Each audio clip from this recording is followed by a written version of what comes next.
Criminals sometimes like to taunt authorities and their victims' families, so there's nothing typical within the following true crime stories. Whoever's behind them is not only clever, but also left behind perplexing clues that even today remain unsolved. These are 5 unsolved crimes with strange clues. Number 5. Glico Morinaga Case.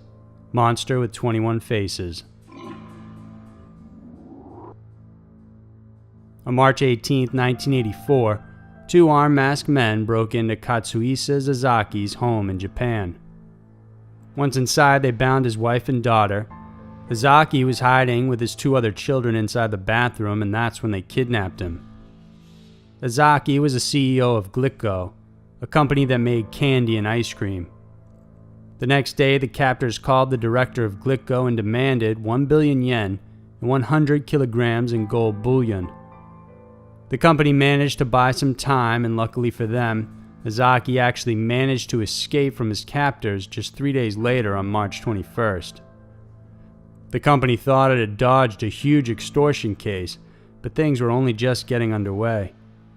By April 10th, several vehicles within the parking lot of Glico's headquarters were burned.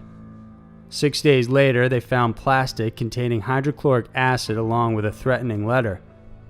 The following month, on May 10th, the company began receiving letters from a person or group who called themselves the Man with 21 Faces.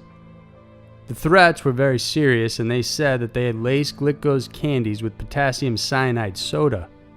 As a result, Glico pulled their stock of candy from stores, causing a $21 million loss and hundreds of layoffs. The Man with 21 Faces then began sending letters not just to Glico, but to the police as well as the media. They soon turned their extortion campaign against other companies as well, including Morinaga, Marudai Ham, and House Foods Corporation. For Marudai Ham, they ordered that one of their employees deliver the money by throwing the bag along a train route from Kyoto. A police officer disguised himself as an employee and got on the train. He noticed a man he described as fox-eyed, with a muscular build acting suspiciously, who he tailed but eventually lost. In the instance of House Food Corporation, police discovered a stolen white station wagon used by the criminal or criminals for the money drop-off. Inside was radio equipment set to police frequencies, as well as logs that tracked communications by police in the area. With pressure on the authorities and no arrests made, the police superintendent actually committed suicide by setting himself on fire. He was ashamed of his failure to capture the perpetrators, and in response, the Man with 21 Faces acknowledged his sacrifice and offered their condolences. They also withdrew from the public eye soon after that and were never heard from again. The monster with 21 faces is enigmatic mostly because of the letters they issued out to the public. They taunted police, even offered clues as to their identity and where they could be found. The food industry in Japan lost millions of dollars as a result of them, but as abruptly as they showed up, they also just seemingly disappeared. Towards the end, they even proclaimed they were just getting tired of the game. To this day, no one has ever been arrested in relation to these crimes. Number 4. Mary Shotwell Little. Known as Atlanta's Missing Bride, on October 14, 1965, after work, 25-year-old Mary Little went to dinner with a coworker and happily talked about her married life.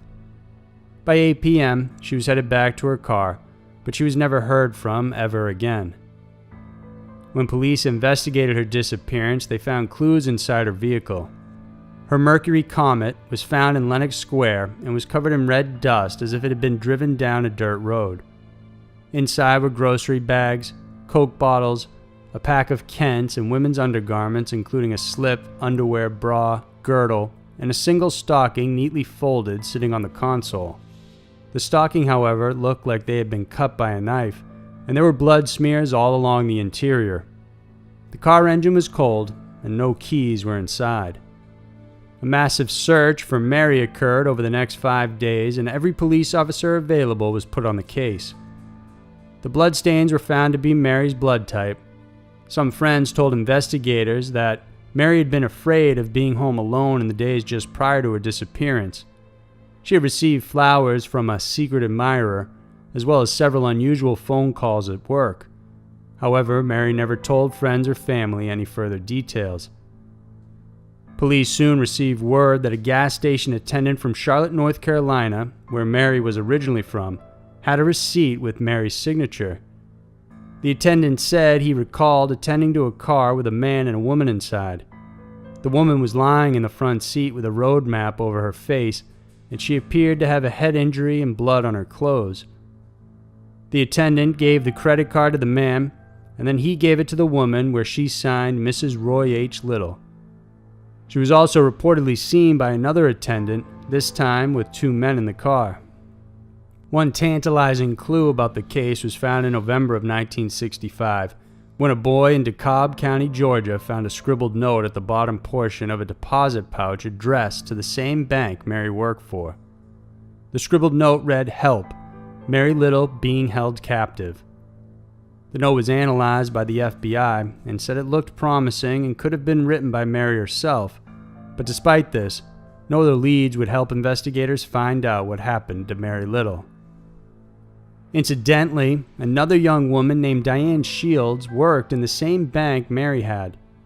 Diane even held Mary's job briefly, but eerily in May of 1967 she was found murdered, her body stuffed inside her Chevrolet Impala's trunk. Police speculated Mary's disappearance and Diane's death were related, but ultimately that was later dismissed.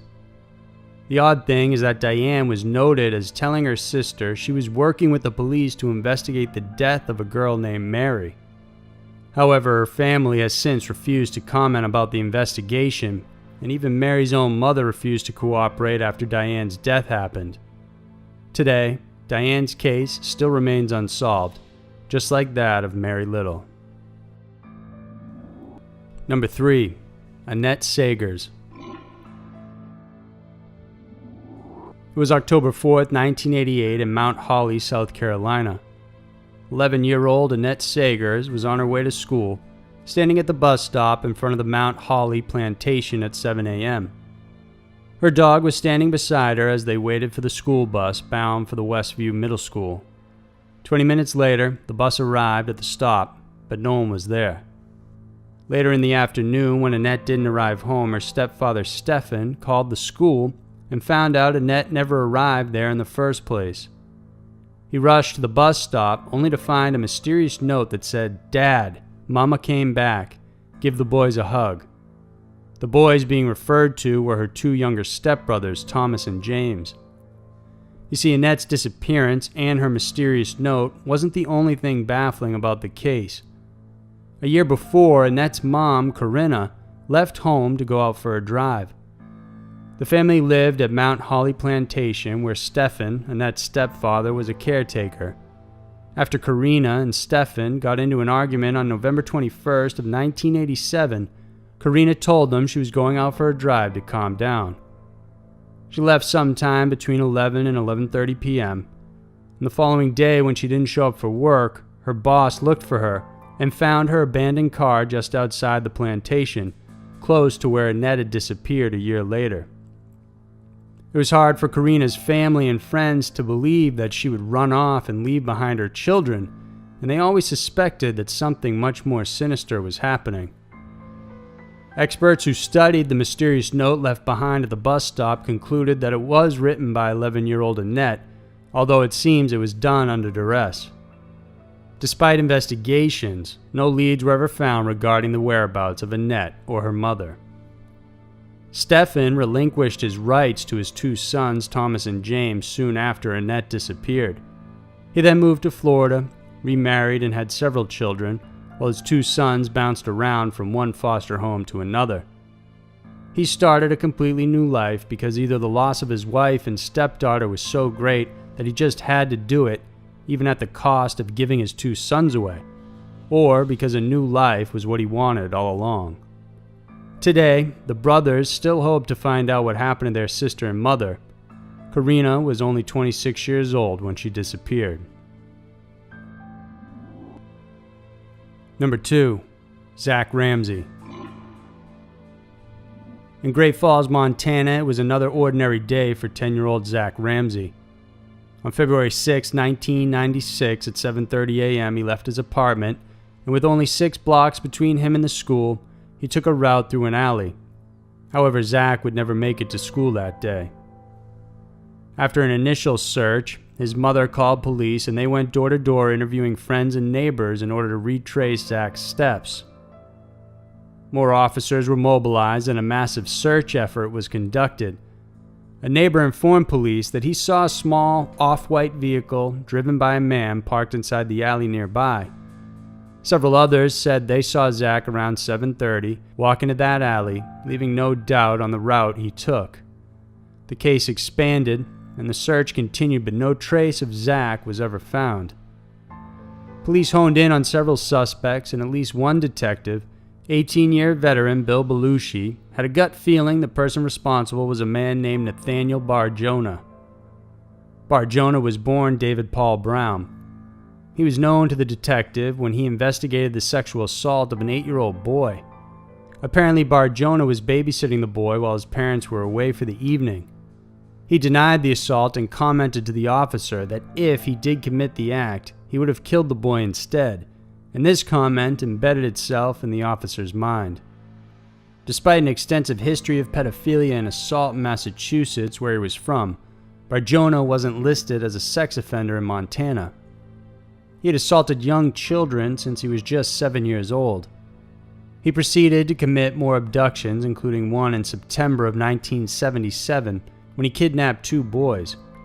He was sentenced to prison for the crime, but transferred to a psychiatric facility. Just a month after his release, he attempted to suffocate a young boy he saw sitting alone in a car while his mom was inside the post office. Oddly, he was given just 2 years probation under a plea deal on the condition he moved to Montana to live with his mother and to never return to Massachusetts. Since Zach's disappearance, police officer Belushi tried to find evidence linking Barjona to Zach. Although there was circumstantial evidence, he couldn't obtain a warrant to search his home. For 3 years, Barjona roamed free until he was seen by a veteran officer suspiciously scouting a school for several days. Patrol officers confronted him, and Barjona was wearing a dark blue jacket with a knit hat like those of a police officer. He also had a toy gun, pepper spray, and badge on him as well. As a result, he was charged with impersonating an officer, and an arrest warrant was issued for the said items. Afterward, Belushi was finally granted a warrant to search his property, and it was here that he found undeveloped film containing nude and undressed images of Barjona with 3 young boys. There were a list of victims, half of which were boys he grew up with. It also included Zachary Ramsey and thousands of pictures of children. Perhaps the most unsettling were encrypted letters or recipes describing how to cook human meat. Detectives believe Barjona butchered some of his victims and cooked them, even serving it to friends and neighbors. They also found human bones in his garage, although this did not match Zach's DNA. Moreover, a meat grinder that had hair inside it was found inside his residence as well. In the end, Barjona was arrested for his crimes, especially when testimony of the children he had assaulted were given. As for the case of Zach, there was no concrete evidence linking his disappearance to Barjona, even though many believe he did it. Barjona was sentenced to 130 years in prison, and he later died on April 14, 2008 in his jail cell of cardiac arrest due to his obesity. Number 1. The Zodiac Killer.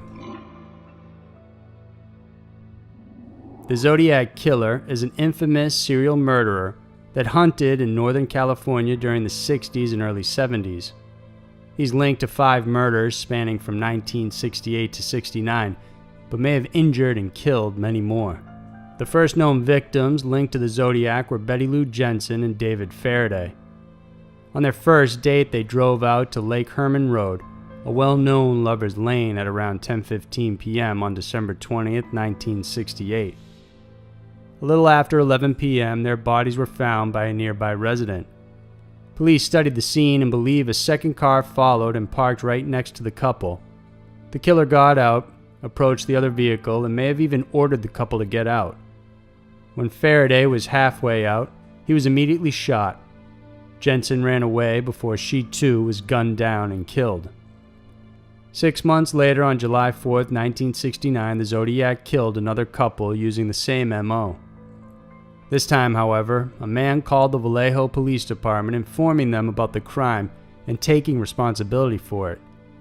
The following month, on August 1st, the Zodiac sent 3 letters to 3 newspapers: the San Francisco Examiner, Vallejo Times-Herald, and the San Francisco Chronicle. All 3 were nearly the same, and the sender claimed responsibility for the past 2 killings. All 3 letters worked as a whole, containing 1/3 of a 408-character cryptogram. The killer said if it was solved, it would contain his identity. He also threatened that if it wasn't published on the front page of all 3 papers, he would go on a killing spree until he ended up with 12 victims, so all 3 letters were published. By August 7th, another letter was sent to the San Francisco Examiner, and it started with, "Dear Editor, this is the Zodiac speaking." It was the first time the killer had proclaimed himself as the Zodiac. In the letter, the killer provided information including those that were only known by the police and not the public. He added that if the code were cracked, they would have me. The following day, Donald and Betty Harden from Salinas, California, cracked a portion of the 408-character cryptogram that had been published. It mentioned how the Zodiac was collecting slaves for the afterlife and said he would not reveal his name because it would slow down or stop his collection. Several more killings occurred, including those in the Lake Berryessa attack and Presidio Heights in September and October of 1969, respectively. By October 14th of 69, the Zodiac reached out to the papers again. The letter contained evidence taken from a recent killing, that of Paul Stein, while including a thread about killing school children. The following month, he sent another letter containing a 304-character cryptogram, but to this day, this has never been decoded despite multiple attempts. The next letter with a cipher arrived on April 20th, 1970. This had a 13-symbol cipher and a diagram for a bomb which would be rigged to kill school children on a bus. Communications from the Zodiac continued throughout the 70s. The killer sent multiple postcards and letters, and even one more letter containing a cryptogram. However, as prolific as he was with his taunting of the public and law enforcement, the letters abruptly stopped in 1974. There were additional letters and postcards sent in the name of the Zodiac after that. However, these later letters have never been fully verified as belonging to the killer. To this day, the identity of the Zodiac, along with the cryptic letters, has never been solved, and so he continues to remain one of the most elusive serial killers to ever exist. So those were 5 unsolved crimes with strange clues. These crimes are as baffling as the clues left behind by the perpetrators. Perhaps in time we'll find out what they mean, but most likely they'll remain a mystery forever. If you enjoyed this video, then please subscribe to our channel because we have new videos coming out every Wednesday and Saturday we know you'll love. Thanks for watching, and I'll see you all next week.